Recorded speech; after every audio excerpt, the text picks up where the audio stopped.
સુરતના Sachin GIDC Paligam building દુર્ઘટના મુદ્દે બિલ્ડરની પત્ની, પુત્ર અને ભાડું વસૂલનાર વિરુદ્ધ પોલીસે દાખલ કરી એફઆઈઆર. જુઓ વિડીયો. સુરત શહેરના સચિન જીઆઈડીસી પાલીગામ વિસ્તારમાં ગઈકાલે ધરાશાયી થયેલ 15 માળની ઇમારતમાં 7 વ્યક્તિના મોત થયા હતા.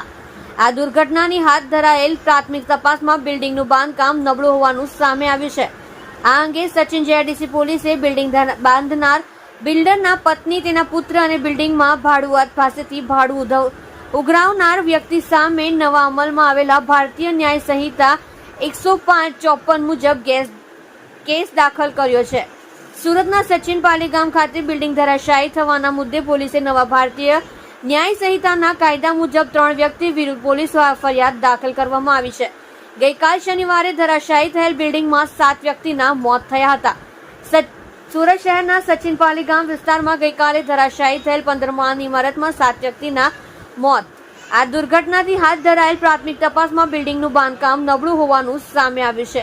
આ અંગે સચિન જીઆઈડીસી પોલીસે બિલ્ડિંગ બાંધનાર બિલ્ડરના પત્ની, તેના પુત્ર અને બિલ્ડિંગમાં ભાડુઆત પાસેથી ભાડું ઉઘરાવનાર વ્યક્તિ સામે નવા અમલમાં આવેલા ભારતીય ન્યાય સંહિતા 105-54 મુજબ કેસ દાખલ કર્યો છે.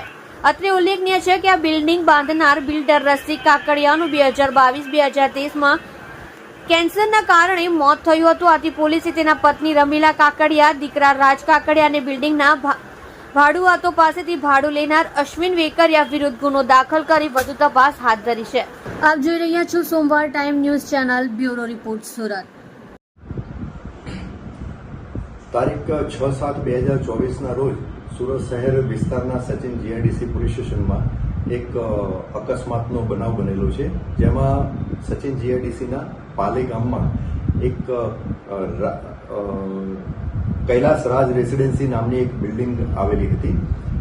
એ બિલ્ડિંગ G+5 એટલે કે 6 માળની બિલ્ડિંગ હતી. એમાં બપોરના 2:30 વાગ્યાની આસપાસ એ બિલ્ડિંગ એકદમ ધરાશાયી થઈ ગયેલી અને જે અનુસંધાને જાણ થતાં સ્થાનિક પોલીસ સ્ટેશનના પોલીસ અધિકારી કર્મચારીઓની ટીમ અને એની સાથે સાથે એસએમસી, રેવન્યુ વિભાગ, ફાયર વિભાગ અને એનડીઆરએફની ટીમ અને અન્ય વિભાગના અધિકારી કર્મચારીઓ સ્થળ ઉપર પહોંચી ગયેલા હતા અને શરૂઆતના તબક્કે રેસ્ક્યુની કામગીરી હાથ ધરવામાં આવેલી હતી. રેસ્ક્યુ દરમિયાન એક મહિલા, કશિશ શર્મા જેનું નામ છે, એ મહિલા ઇન્જર્ડ હાલતમાં મળી આવેલી હતી. તો તેનું વધુ સારવાર માટે નવી સિવિલ હોસ્પિટલમાં એને મોકલી આપવામાં આવેલી હતી. આ બનાવ અનુસંધાને સૌપ્રથમ સચિન જીઆઈડીસી પોલીસ સ્ટેશનમાં જાણવાજોગ દાખલ કરવામાં આવેલું હતું અને જાણવાજોગની તપાસ સચિન જીઆઈડીસી પોલીસ સ્ટેશનના પોલીસ ઇન્સ્પેક્ટર શ્રી પટેલ કરી રહેલા હતા. મીનવાઇલ પેરેલલી બચાવ અને રેસ્ક્યુની જે કામગીરી છે એ ચાલુ જ હતી. લગભગ 17 થી 18 કલાક આ રેસ્ક્યુની કામગીરી ચાલુ રહી. રેસ્ક્યુ દરમિયાન 7 બીજી એક ડેડ બોડી મળી આવેલી હતી અને એ ડેડ બોડીની ઓળખ થયેલી હતી, જેમાં એક હીરામણી કેવટ, બીજા અભિષેક કેવટ, ત્રીજા શિવપૂજન કેવટ, ચોથા પરવેશ કેવટ, પાંચમા લાલજી કેવટ અને છઠ્ઠા અનમોલ સાલિગ્રામ અને 7મા બ્રિજેશ કોણ, એમ કરી અને ટોટલ 7 જે બિલ્ડિંગમાં રહેતા હતા રહીશો, એમની ડેડ બોડી મળી આવેલી હતી. આ સિવાય હજુ પણ ત્યાંથી જે ડેબ્રીઝ જે છે એ હટાવવાની કામગીરી ત્યાં ચાલુ છે.